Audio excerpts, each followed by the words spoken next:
So here are the few concepts that I need you to understand first properly, so that it will be more helpful when we dig into probability in more detail. Okay, in more detail. So let's just move on with it.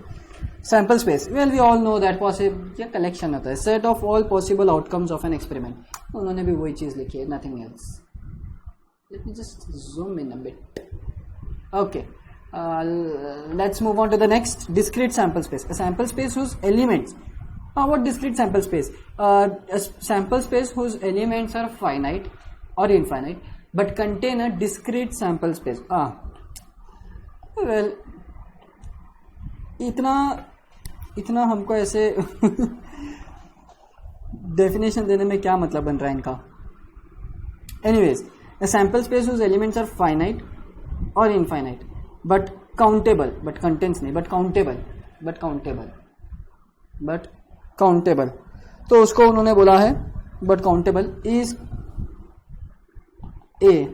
वही तो मैं बोला, is a discrete sample space. Let's say discrete sample space में क्या आएगा. एक example अगर मेरे को लेना है तो S is equals to only 1.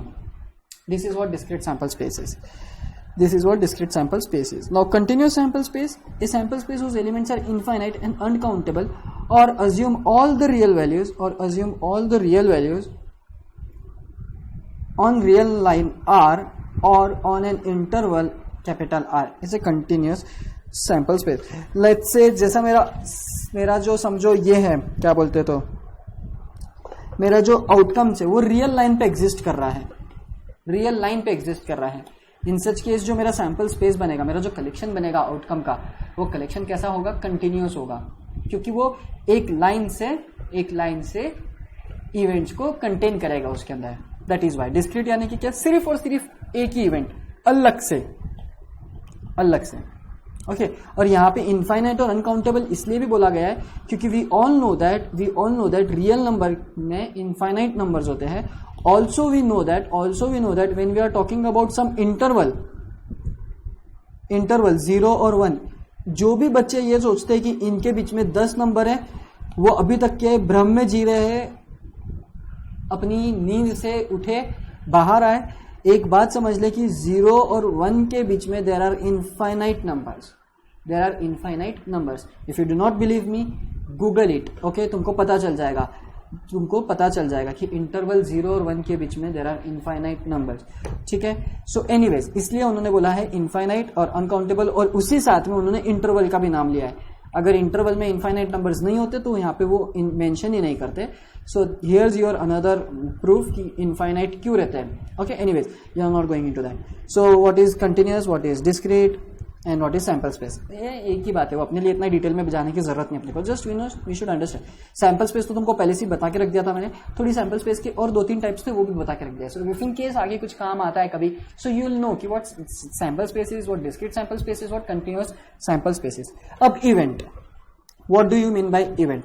A sub collection of number of sample points. जैसे कि क्या मैंने बोला था कि मेरा इवेंट है ये डाइस में के कोई भी इवन नंबर आने का, तो इवेंट का क्या होगा, 2, 4, 6. ये मेरा इवेंट हो गया.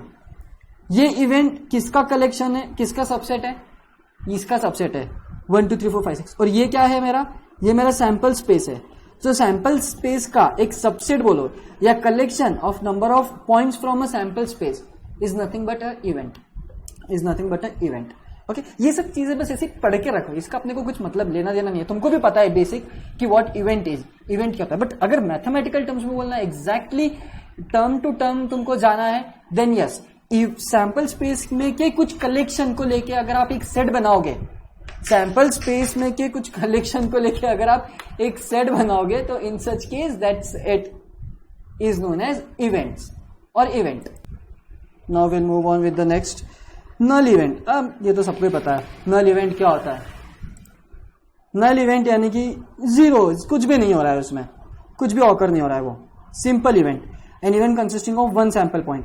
सो ये हो गया डिस्क्रीट टाइप का. मतलब क्या कि मतलब जैसे कि 1 2 3 4 5 एंड 6 था, और मैंने बोला मेरा पॉसिबिलिटी 2 आने का डाइस पे क्या है। सो ये एक मेरा इवेंट में सिर्फ और सिर्फ 2 आएगा। इवन नंबर में कितने आ रहे थे? 2 4 6 आ रहे थे, एक से ज्यादा। लेकिन यहां पे कितना आ रहा है? सिर्फ और सिर्फ 1। तो उसको बोलता हूं सिंपल इवेंट होना, simple event, simple event. Okay, anyways, compound event when event is decomposable into number of simple events, event is decomposable into number of simple events, then it is called as compound event। compound event यानी कि जैसे कि for example अगर मैं तुमको बोलूं कि like it is one and the same thing, it is one and the same thing. So like अगर मैं तुमको बोलना है कि 1 2 3 4 5 एंड 6 है, इसमें से इवन नंबर 2 4 6 हो रहा है। अब मैं इसको और डिकम्पोज कर दूं 2 4 6, तो इसका इवेंट, इसका आंसर क्या था तुम्हारा? इसका आंसर क्या था तुम्हारा? वेल इसका आंसर था 3/6 जो कि 1/2 था। और इसका भी आंसर क्या आएगा तुम्हारा? 1/2 1/2 1। तीनों का मिला के इसका चांसेस क्या होता है? 2 का आने का 1/2, 4 का भी 1/2, 6 का भी 1/2। सो इन शॉर्ट 1/2। आ जाओ वापस। ये स्क्रीन के आने की प्रोबेबिलिटी क्या है बताओ? अरे यार आराम से, यहां पे प्रोबेबिलिटी 1/2 थी आने की और यहां पे भी प्रोबेबिलिटी देखो 1/2 ही थी आने की। So I can decompose the number of this events into a simple event. Okay, आराम से मिटाएंगे, आराम से। नेक्स्ट, एग्जॉस्टिव केस और इवेंट। एग्जॉस्टिव केस क्या होता है? टोटल नंबर ऑफ पॉसिबल, क्या बोल रहे हो लोग? It is a total number of all possible outcomes. यार ये तो बहुत सिंपल हो गई, मैंने तुमको इसका भी एग्जांपल दिया था। और 6 की 6 मेरे को प्रोबेबिलिटी निकालना है, 1 से लेके 6 का कोई भी नंबर चलेगा। सो ये it is total number of all possible outcomes in an experiment. सारे के सारे इवेंट होने के चांसेस जब होते हैं तब वो होता है एग्जॉस्टिव केस। मतलब क्या? एक ऐसा केस, एक ऐसा इवेंट, एक एग्जॉस्टिव इवेंट बोलो या एग्जॉस्टिव केस बोलो, एक ऐसा केस जिसमें जितने भी सैंपल स्पेस में तुम्हारे पास में आउटकम्स थे वो सारे के सारे तुम्हारे इवेंट में कन्वर्ट हो रहे हैं, वो सारे के सारे तुम्हारे इवेंट में कन्वर्ट हो रहे हैं। In such case you say that the event is exhaustive. अब म्यूचुअली एक्सक्लूसिव इवेंट क्या होते हैं? म्यूचुअली एक्सक्लूसिव इवेंट क्या होते हैं? अच्छा, डायरेक्टली एक्सक्लूसिव इवेंट भी आ गए क्या म्यूचुअली?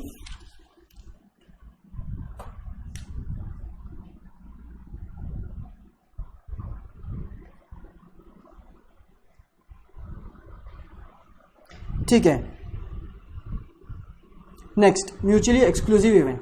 अब एक्सक्लूसिव के मतलब क्या होता है? अलग, यूनिक, एक्सक्लूसिव है, एक्सक्लूसिव। ओके, एक बार रीड कर लेते हैं, फिर उसको अपन अपने एग्जांपल से अच्छे से समझ लेंगे। ठीक है, so if in an experiment the occurrence of an event precludes or prevents or rules out the happening of all other events in the same experiment, then these events are said to be mutually exclusive events. Let's just consider one basic example, one very basic example. ठीक है, very basic example. एक ऐसा event मैं बोल रहा हूँ, तुम बाहर गए तुम्हारे घर के और तुमने देखा, यार तुम बाहर गए घर के और तुमने देखा एक्सक्यूज मी, हाँ, तो तुम तुम्हारे घर के बाहर गए और तुमने देखा कि तुम्हारा स्काई, तुम ऊपर स्काई पूरा क्लियर है, there is no chance of raining. So ये जो इवेंट हो रहा है, सनी वेदर का, ये इवेंट टोटली प्रिवेंट करता है रेन आने के वाले इवेंट को। मतलब क्या? मतलब ये सनी वेदर होने के वजह से there is 0 chance of raining.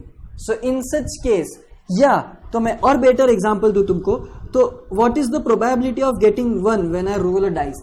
तो ये जो प्रोबेबिलिटी जो है ये बाकी इवेंट्स को डायरेक्ट प्रिवेंट करती है आने से। मतलब क्या? 2 नहीं, 3 नहीं, 4 नहीं, 5 नहीं, 6 नहीं। ओके, या तो फिर एक कॉइन टॉस किया मैंने एक कॉइन टॉस किया, तो कॉइन टॉस करने में भी इवेंट में एक तो हेड आएगा या तो टेल आएगा। जब हेड आएगा तब टेल नहीं आ सकता है, जब टेल आएगा तब हेड नहीं आएगा। सो ये जो इवेंट फॉल हो रहा है, जब मैंने डाइस रोल किया तब 2 आया तो 2 आएगा ही आएगा। 2 के अलावा उसके साथ में 1 6 5 4 3 नहीं आ सकता अपर फेस पे। जो अपर फेस पे आ रहा है वो यूनिक रहेगा, वो इवेंट दूसरे इवेंट को होने से रोकेगा यानी कि वो एक बार आ गया तो दूसरे आ नहीं सकते। That is what it is, mutually exclusive event. Okay, coin toss का एग्जांपल दे दिया मैंने, डाइस का एग्जांपल दे दिया मैंने, रेनी वेदर और सनी वेदर का एग्जांपल दे दिया मैंने। सो कोई भी एक तुमको जो सूट लगे वो। इक्वली लाइकली इवेंट्स क्या होगा एक बार रीड कर लेते हैं, फिर से उसके फिर एग्जांपल के थ्रू देखेंगे। Events are said to be equally likely if there is no reason to expect any one in preference to other. Let's say मैं डाइस को थ्रो कर रहा हूं, उसके सैंपल स्पेस क्या होता है आउटकम की, ये मेरे सैंपल स्पेस होते हैं उसके आउटकम के 1 2 3 4 5 6। Okay, I will write it in black now, ये थोड़ा यहाँ पे दिख नहीं रहा है ना। 1 2 3 4 5 एंड 6। अब मेरे को बताओ, मेरा प्रोबेबिलिटी ये पूछता है कि भाई 1 से लेके 6 के बीच में कोई भी नंबर चलेंगे, 1 से लेके 6 कोई भी नंबर मेरे को चलेंगे। तो बताओ इवेंट्स होने के चांसेस क्या है? इक्वली लाइकली है ना। 1 के चांसेस क्या है? इक्वली लाइकली, 2 के भी, 3 के भी, 4 के भी, 5 के भी, 6 के भी। क्यों? क्योंकि मेरे को कोई भी नंबर चलेगा अगर मैं डाइस रोल करूंगा तो हर एक इवेंट होने को इक्वल चांसेस मिलेगा। इक्वल चांसेस यानी क्या? इसको 1/6, इसको 1/6, 1/6, 1/6, 1/6 और सबका एडिशन कर दूंगा मैं 6/6, मेरे को मिलता है एग्जैक्टली 1। मतलब 100% चांस है किसी का भी होने का।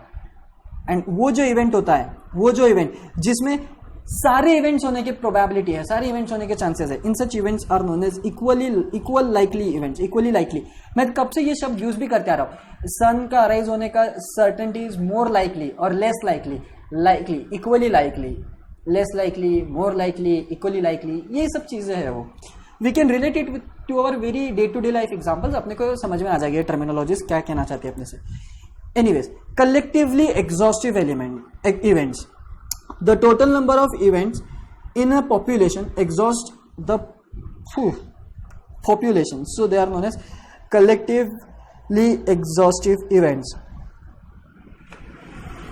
Yes, so collectively exhaustive events is nothing but एक total number of events in a population exhaust the population, उसी population में था total number of events और उसी को वो एग्जॉस्ट करेगा, तो कलेक्टिवली वो पूरे इवेंट को खत्म कर दे रहा है।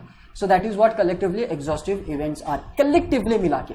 Okay, now equally probable events, यार कितने सारे हैं, बहुत सारे नहीं होने में, आने में यही 2 है, फिर यही 3 बचे, ये 3 बाद में तो प्रोबेबिलिटीज है। Okay, equally probable events, if in an experiment all possible outcomes have equal chances of occurrence then such events are equally probable. जैसे कि यही अपना एग्जाम्पल यहाँ का।